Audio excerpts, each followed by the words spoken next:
Les midi 20, heure essentielle se poursuit sur Lux Radio. Comme promis, nous accueillons au micro Mohamed Nachid, professeur de gynécologie et obstétrique à la faculté de médecine et de pharmacie de Casablanca.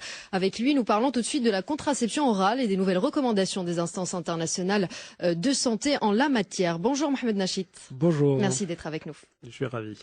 Alors, il y a tout juste 3 semaines se tenait à Casablanca le 33e congrès de la Société marocaine de fertilité et de contraception. Pourquoi la contraception orale est-elle aujourd'hui au centre des débats ?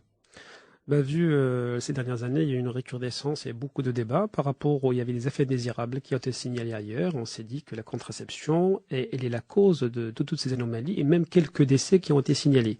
Et là, on est en train de revenir, étudier pour voir quelle est la meilleure pilule qu'on devrait prescrire. Et d'autant plus que la plupart des femmes, elles cherchent une contraception qui soit efficace et qui soit facile d'utilisation. Et la pilule orale, et c'est une pilule, c'est un comprimé qu'on peut prendre par oral et il est simple d'utilisation, donc c'est pour ça que ça revient. Alors justement, quand on parle de contraception orale, à quoi fait-on référence exactement? Est-ce qu'il s'agit simplement de la pilule contraceptive? Alors, quand on parle de contraception orale, il y a bien évidemment, c'est une pilule contraceptive, et c'est-à-dire tout ce qui passe par la bouche, et parce qu'il y a d'autres moyens de contraception et qui ne sont pas, c'est-à-dire il y a les patchs, il y a les stériles, etc. Mais tout ce qui est oral, c'est à base d'oestrogène, c'est à base de progestérone. Alors, est-ce que c'est simple de se procurer une contraception orale au Maroc? Par exemple, faut-il avoir nécessairement la prescription d'un médecin pour l'acheter? Oui, malheureusement, c'est comme tous les médicaments, surtout la contraception. Les pharmaciens et les gens qui travaillent en officine, ils ont la main facile pour donner une contraception, tout en sachant qu'il y a beaucoup d'effets indésirables. Il y a beaucoup de femmes chez qui la contraception orale est contre-indiquée. C'est pour ça que je conseille d'ailleurs une consultation spécialisée avant d'aller acheter un médicament qui pourrait nuire à la santé. Alors on distingue au moins 2 types de pilules contraceptives, l'une dite progestative, l'autre œstroprogestative.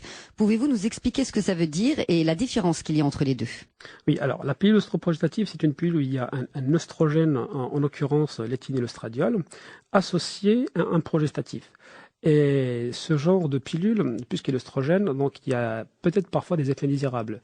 Alors à un certain moment, notamment à partir de l'âge de 35 ans, on veut éviter l'action de l'éthylèstradiol sur l'organisme féminin, parce qu'il y a beaucoup d'effets indésirables, notamment sur le plan les dyslipidémies, le diabète, les AVC, les problèmes vasculaires. Et on s'est dit, on va essayer de trouver le moyen d'éviter ces problèmes. Donc on a créé des pilules qui sont à base de progestérone pur, il n'y a pas d'œstrogène là-dedans. Et donc justement, ces pilules s'adressent donc à toutes les femmes a priori.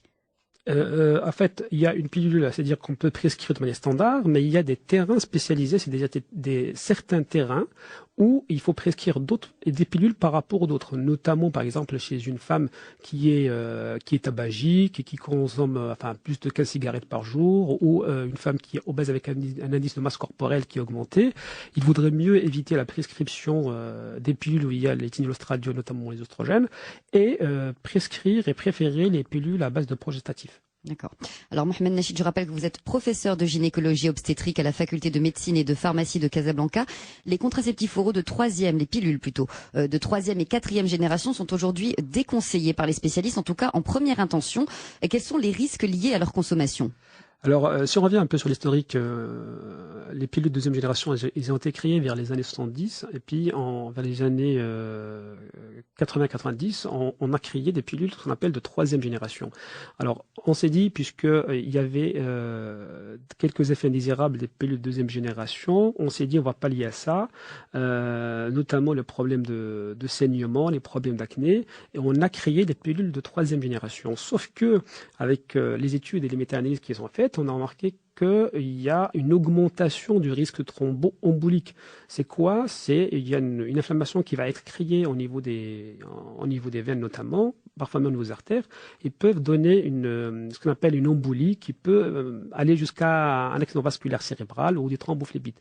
Donc, mais on a remarqué ce risque est beaucoup plus augmenté. Donc, maintenant, on est en train de revenir sur les pilules de 2e génération qui étaient créées au départ. Alors du coup, combien de femmes ont été concernées par ces problématiques? En fait, au Maroc, on n'a pas encore de statistiques. On n'a pas des statistiques, mais comme c'est des pilules, c'est des compagnies internationales, on a il n'y a pas beaucoup de cas, il y a une dizaine de cas qui ont été signalés, et ça, à partir de là, alors on s'est dit, il faut chercher quelle est la cause de tout ça, et fort heureusement, on a trouvé la cause, et pour ça qu'on est en train de revenir sur les pilules de deuxième génération. Alors justement, ces pilules-là, quelle différence y a-t-il avec celles de troisième et quatrième génération qui sont déconseillées du coup? Quels sont leurs avantages? Enfin, les avantages, c'est beaucoup plus sur ils sont moins androgéniques. C'est-à-dire tout ce qui est problème acné, problème séborrhée, des cheveux qui sont gras, problème de saignement. Donc on a créé les pilules de troisième et quatrième génération. Mais s'il y a, tout en sachant qu'il y a un risque thromboembolique qui est augmenté par rapport aux pilules de deuxième génération. C'est pour ça qu'il faut toujours une consultation spécialisée pour rechercher s'il y a des antécédents assez spéciaux, que ce soit des antécédents personnels ou des antécédents familiaux. Il faut faire un bilan glucidique, un bilan lipidique, palper le foie, prendre la tension artérielle, vérifier au niveau des seins s'il n'y a pas une pathologie particulière qui contre-indiquerait la prescription de ce genre de pilules. Par exemple? Si la femme elle a un nodule une masse au niveau du sein, si on fait un examen échomammographique et on trouve quelque chose de particulier, dans ce cas, on contre-indiquerait la prescription de la pilule ostroprogestative. Alors, et quel que soit le type de pilule ou de médicament où il y a les ostroprogestatifs. Si une femme dans la famille elle a des antécédents de thrombophlébite, ou la femme elle-même elle a fait un accident vasculaire cérébral, ou elle a une affection hépatique, il faudrait éviter de lui prescrire une pilule ostroprogestative. Si on a une tension artérielle qui est augmentée, si la femme elle a des migraines avec des auras, c'est-à-dire avec problème oculaire, il faudrait éviter de lui prescrire la pilule ostroprogestative. C'est pour ça que je dis, avant chaque prise de pilule, aller spontanément prendre une pilule, les pharmaciens, je ne dirais pas qu'ils n'ont pas la capacité, mais ils ont peut-être un rôle à jouer. Oui, tout à fait. Donc, il faut conseiller à la dame d'aller faire une consultation, parce qu'après, s'il y a un problème, c'est au pharmacien qui paiera le prix. C'est pour ça qu'il faut un bilan avant la première utilisation. Le pharmacien qui paiera le prix, c'est-à-dire il est responsable si jamais il vend une... Si jamais la femme fait un problème par la suite, oui. C'est-à-dire sans prescription médicale, oui. Si elle revient, le problème va être imputé à la personne qui lui a délivré le médicament sans prescription médicale. C'est pour ça qu'on est toujours pour dire qu'il ne faut pas donner des choses comme ça à la pharmacie, il faut une prescription médicale, c'est-à-dire qui précède la prise de pilule. D'accord. Mohamed Nachid, je rappelle que vous êtes professeur de gynécologie obstétrique à la faculté de médecine et de pharmacie de Casablanca. Est-ce qu'on a une idée du nombre de Marocaines qui ont recours à la contraception orale pour se protéger? Alors, les chiffres qui ont émané du ministère de la Santé. Alors, si j'ai de mémoire, alors en 1980, on était à 20% des Marocaines qui utilisaient contraception générale. Actuellement, on est à 65-70% d'utilisation de contraception en général, mais en matière de pilules œstroprogestatives, on avoisine les 50-60% d'utilisation de pilules œstroprogestatives chez les Marocaines. Oui, donc c'est le mode de contraception privilégié par les Marocaines. Tout à fait. Enfin, vu notre culture, les femmes elles sont un peu réticentes par rapport à la mise en place des stérilés, à la mise en place d'un implant. Il y a des choses, par exemple, il y a les sures qui coûtent un peu plus cher. Donc, le meilleur moyen qui est efficace et qui a un coût qui est bas, et il n'y a pas mieux que la pilule œstroprogestative, bien évidemment, il doit être adapté à la personne, à sa santé, à la prescription. Et qu'en est-il par ailleurs pour la pilule dite du lendemain, par exemple? La pilule du lendemain, effectivement, actuellement, on voit de plus en plus de demandes. La pilule du lendemain, c'est quoi? C'est une pilule qui pourrait inhiber, si vous voulez, arrêter l'ovulation. Et au départ, il y avait des pilules qu'on prenait, de comprimés, mais actuellement, il y a des pilules qu'on appelle les pilules de lendemain. Au départ, il y avait une pilule qui était à base de lévonorgestrel. Au départ, il y avait, je vais détailler la chose rapidement. Oui, il était à 550 microgrammes et on devait prendre 2 pilules.